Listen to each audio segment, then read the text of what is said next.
Hello everyone, welcome back to a new video. Welcome if you're new. I'm Charlene, also known as Wonky Willems. Today, I kind of want to continue our adventure from last week when we did the gouache color mixing chart. Today, I kind of want to start learning how the paints work, like the opacity of them, flat washes, gradient washes, layering, and then kind of see how they play with other supplies. So today I am going to do that both with, I have traditional gouache here, I have a couple brands. It's the same ones that I was using last week in my color swatching video. And then I also did pull out some acrylic gouache to play with. And I only have two brands of acrylic gouache. I have the Holbein Acrylic Gouache or Artist Acrylic Gouache, and then I also have the Turner Acrylic Gouache. I've been playing with acrylic gouache a lot more lately, and I feel like I'm kind of starting to get the hang of how it works. And to be honest, I've been playing with the Turner Acrylic Gouache more than the Holbein. So I kind of want to get familiar with both of them. So I felt like today would be a good day to kind of play with both of those. I do have my sketchbook here. This is just a cheap sketchbook from the dollar store. So like when I'm doing the gradients, I may or may not pull out some watercolor paper and get some strips that I can glue into my sketchbook. For that, I just have both hot press and cold press. I prefer hot press paper, so I will probably use some of that. And then I'm thinking for like layering supply play, I think I definitely want to try and see how they play with Prismacolor colored pencils. I'm also thinking some Neocolor I and IIs, also some Posca markers, and I'm thinking maybe some ink and maybe like some regular pencils and pens. I think that should be more than enough for us to do today. So if you want to join me, grab your paints, grab some paper, a palette, water, paper towel, some of your favorite brushes. These are my current favorite brushes. They are nothing expensive or special. These are all like budget friendly brushes that I've gotten randomly from Hobby Lobby, Michaels, Amazon, Joann Fabrics. They're all synthetic brushes in different shapes and sizes. I've got a couple filberts, I've got a flat, and I've got a couple rounds. So whatever you like to use, grab all of that and meet me back here. So I think the easiest thing to start with is going to be trying to do a flat wash. And so that I can do kind of like apples to apples, I'm going to choose similar colors for what I'm doing. And then I also later am going to use the flat washes for testing how other supplies layer. And one of my absolute favorite colors is teal, so I think that's what we're going to start with. So I definitely want to try the Holbein acrylic. Let's also grab a Turner acrylic, and then I've got a Holbein traditional gouache and a Windsor Newton traditional gouache. This way I kind of can compare the brands as well as acrylic versus traditional. So I think that will be a good start. I have a pencil here just in case I want to label anything. All right. So we're going to start with a flat wash, which is just a smooth, even area of solid color. And today with my traditional gouache, I'm going to be working from a wet version instead of my dried down little red palette. So on this side, I'm going to do traditional gouache. On this side, I'm going to do acrylic. So I don't know how much I'm going to need of each one. I am just experimenting and learning along with you guys. I hope that you guys are getting your supplies out and playing and learning alongside me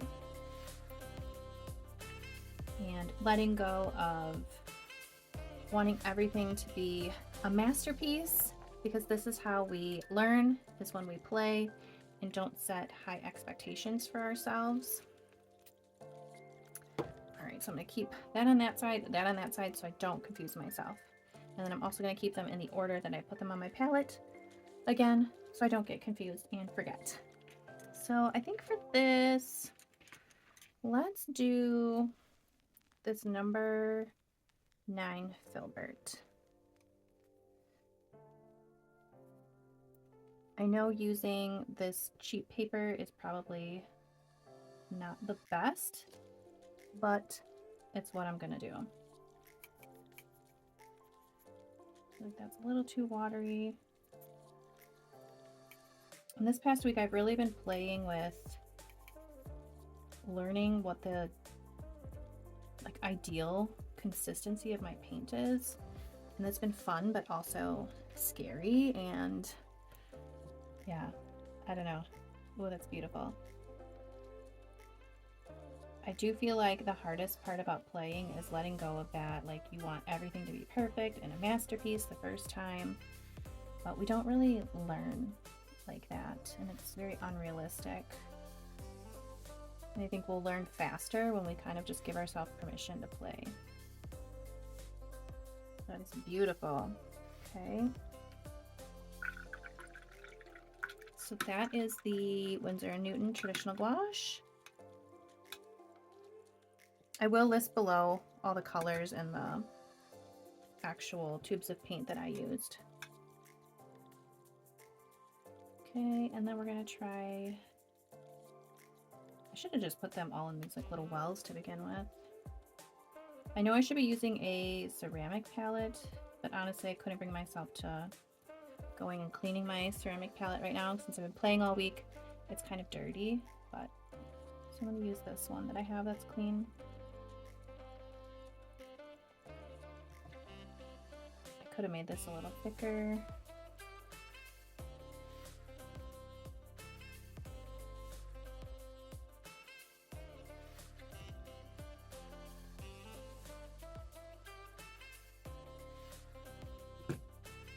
Okay, that is the Holbein turquoise green.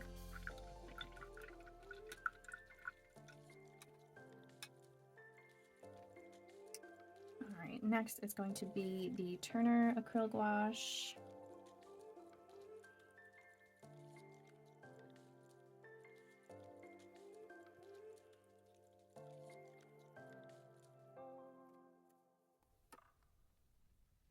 I feel like the size of my sketchbook here is perfect for 4 colors. Love when that happens.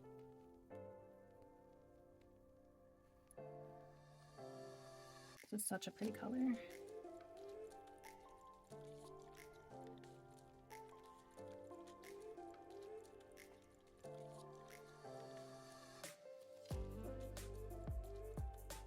Beautiful. Now we're going to move on to the Holbein Acrylic Gouache in Ice Green. I'm a little intimidated and afraid of Holbein Acrylic Gouache because I've tried to learn how to use it several times and I feel like it never went well for me, so I get a little nervous. It's so strange, you know, like painting is not like this life-altering, like scary thing, but I feel as artists we sit down to do things and the fear is real. It's kind of mind-blowing when you think about it. You're not doing anything dangerous, you're just putting paint on paper. So why do we feel so afraid? I don't know.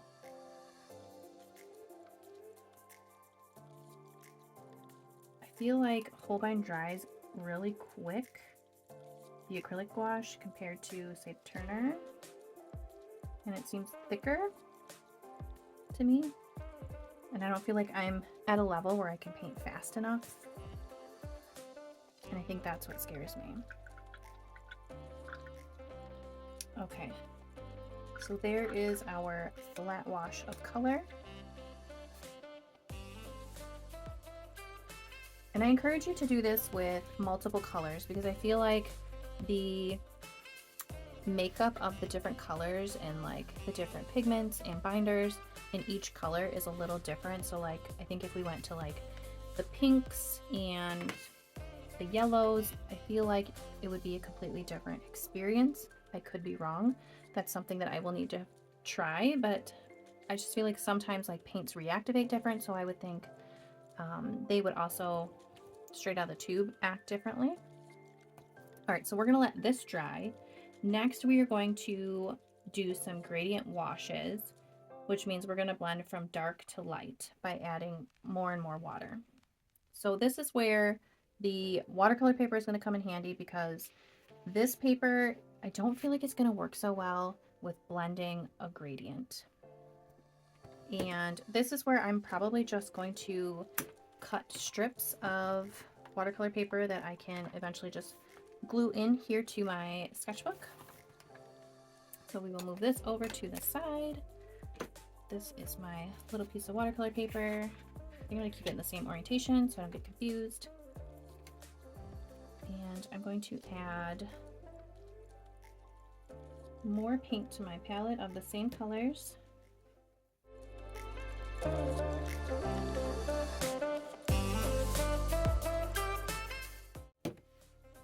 And then to kind of give myself a little play area, I am just going to lightly draw out a rectangle so that I don't get super out of control here.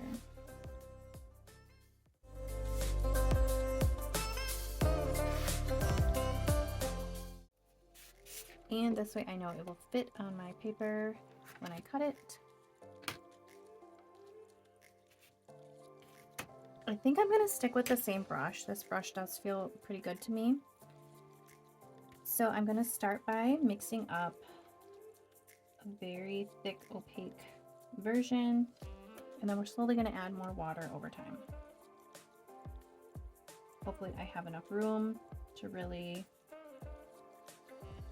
change the gradient. I'm trying to keep my background paper clean, so I'm just gonna put another little sheet to protect. Okay.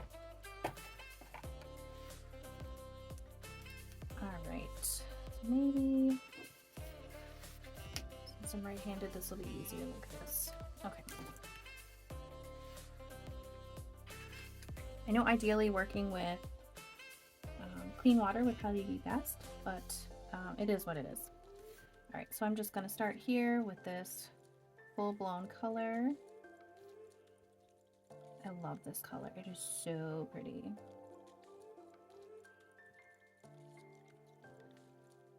And then I do have another thing of water with a little pipette. I think I'm just going to use the pipette to add drops into my palette here.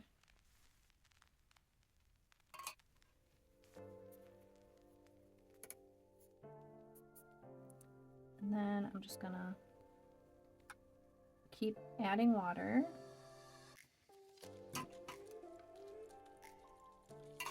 One to two drops at a time.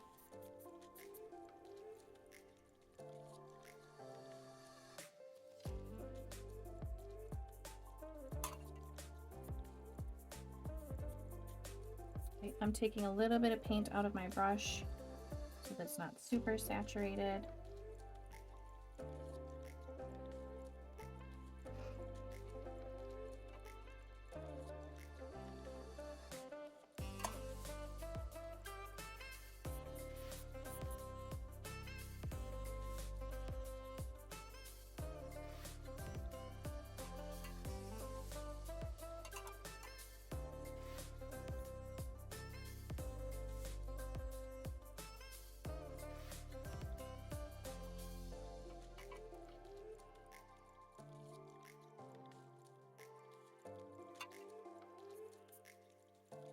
I'm going to have a lot of leftover paint to play in my sketchbook with after this, that's for sure.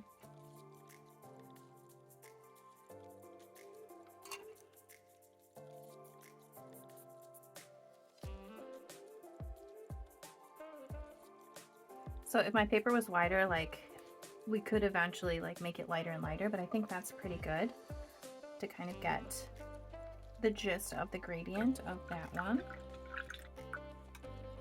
Now I'm going to do the exact same thing with the other three paints.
I have all 4 of my gradients with the same color mixed with water.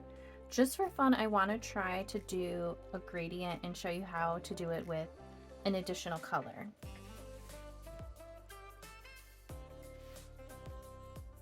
Okay, I have my little box here. I think that would be a good angle for me. Trying to stay in frame, but also make it easy to paint with my right hand.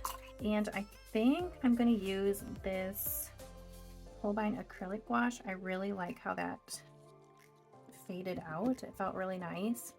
And I think I'm going to do it with another Holbein Acrylic Gouache in Opera. So I'm going to give myself a little bit more of this paint. And I'm also going to put some of this beautiful bright pink on my palette. This is one of my favorite colors.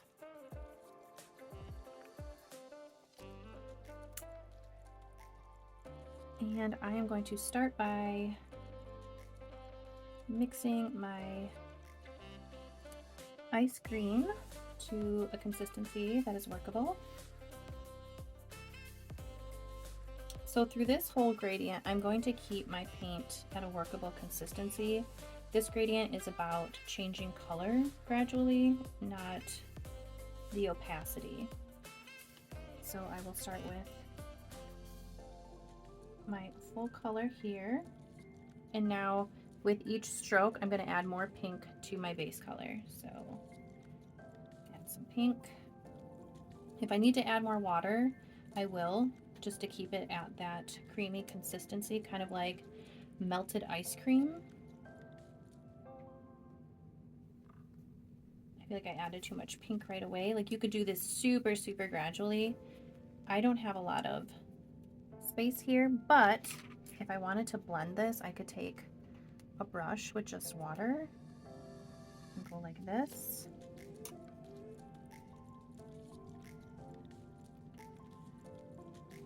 To really start trying to blend that out.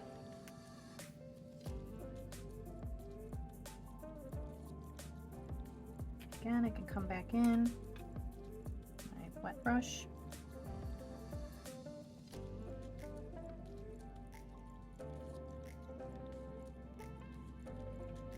Start blending.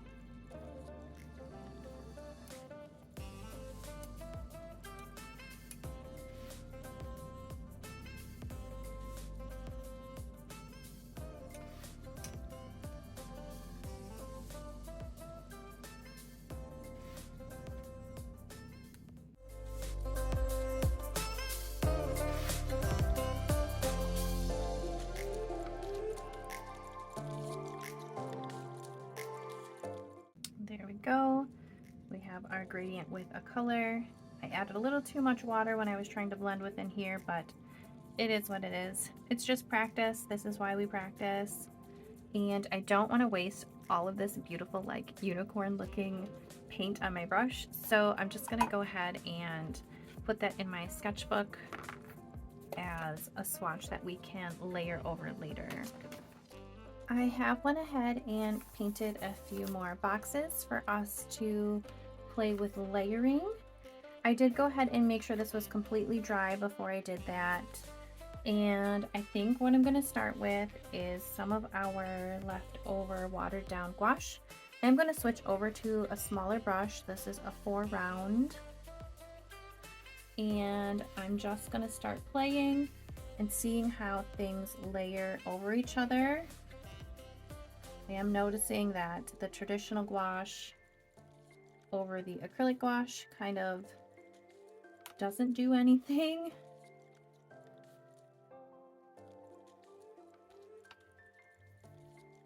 I am having to redo this. My camera ran out of storage, so hopefully all goes well this time around. I am going to keep checking the camera to make sure that we're recording, so the same thing does not happen as last time. I also did go ahead through all of my supplies and curated this little box of supplies for us to play with. The first one that I wanted to play with was some acrylic inks. I have a white and I also have a fluorescent pink. I absolutely love acrylic ink, especially for backgrounds and underpaintings. I absolutely love it.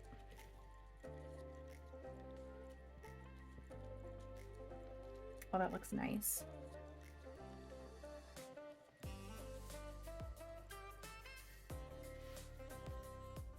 When I'm done like playing with these supplies, I'll have to show you the page that I did, and I was just talking to myself. Yeah, I was kind of upset when that happened and having to redo everything and make space on my camera. And I don't know why, but there was like a power surge on my camera and it was like almost dead. And technology, I tell you, it can be very frustrating, but it can also be your best friend. Okay, so that's all I have for like paint type materials. I have just an H pencil here. Oh, I like how that feels.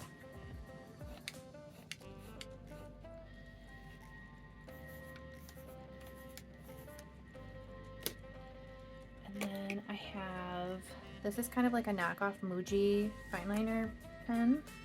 I absolutely love sketching with this pen.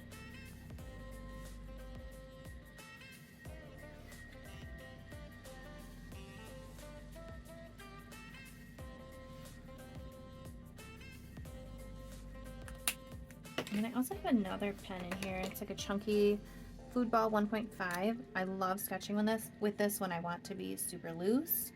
The only downside with this one is that it bleeds through my sketchbook pages pretty bad, but I do love this pen a lot. And then as far as pens go, what else do we have in here? I have this Stabilo pen 68. It's kind of like a felt tip pen or marker.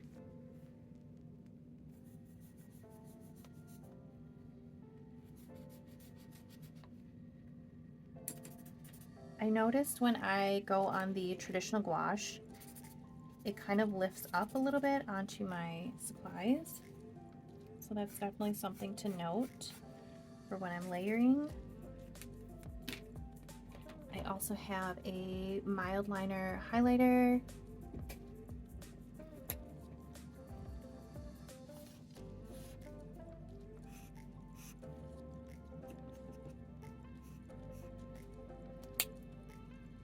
And I grabbed a few Tombow markers.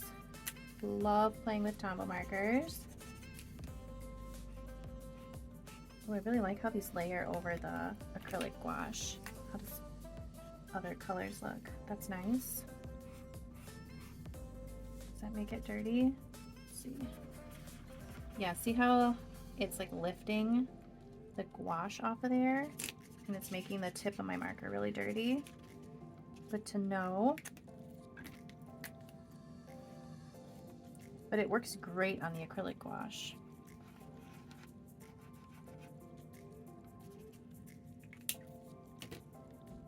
And then I also grabbed some Posca markers.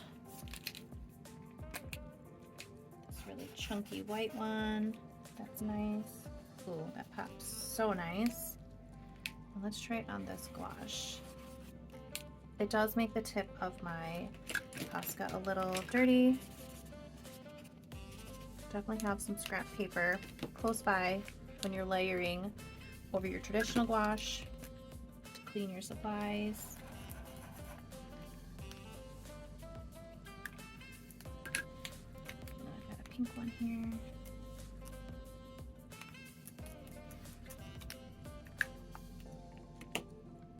And then I also grabbed some Neo 1s and Neo 2s. If you're not familiar with these, the Neo 2s are water soluble and the Neo 1s are not. So those are more like a traditional crayon. When I am illustrating, I actually prefer the Neo 1s. The Neo 2s are just a little too creamy for me. I like that hardness of the Neo 1. And I don't really use that water soluble quality for Neo 2s. So I know there are more colors available in the Neo 2, but it's just personal preference. I like the Neo 1s better for my style. I really like how these feel on the dried paint. Like the texture and the scratchiness. Yes, I really love that. And last but not least, I have some Prismacolor colored pencils. I like how these feel on there as well. Prismacolors are my absolute favorite colored pencil. The only downside is I feel like the tips break really easy, just like this one. Sometimes I will get a pencil and I don't know if it's just like a bad batch, but it's like the pencil, every time I sharpen it, it just breaks all the way down, and it's like I can never use it. Prismacolors are not extremely expensive, so I guess I don't get too mad, but at the same time, no matter how much I paid for a supply, I want it to work. I have found a close favorite is the Holbein artist color pencils, but they are way too expensive. They're almost $5 a pencil, and that for me is just a little too much. Maybe when I go to Japan one day, they won't be as expensive on there and I will stock up on them. But until that time, I will live with the 3 Holbein colored pencils that I have for the moment. I'm noticing that this fluorescent Prismacolor does not layer too well, but I feel like this one doesn't, even on just like regular paper, doesn't lay down very well. But I think that wraps up our color play. I am going to let this completely dry. It is still a little damp. I'm going to cut them out and then glue them into my sketchbook and do some doodles over the top. I'm thinking maybe I'll do like some cute flowers or characters. I'm not sure yet, but that's definitely something I'm going to play with. I hope you got your paints out and grabbed some supplies to lay over the top and just kind of let loose and play and kind of see what you like, see what you don't like. And let me know if you did try this in the comments. But until next time, I hope you have an amazing, beautiful, wonderful day. Thank you so much for being here. I will see you next time. Bye.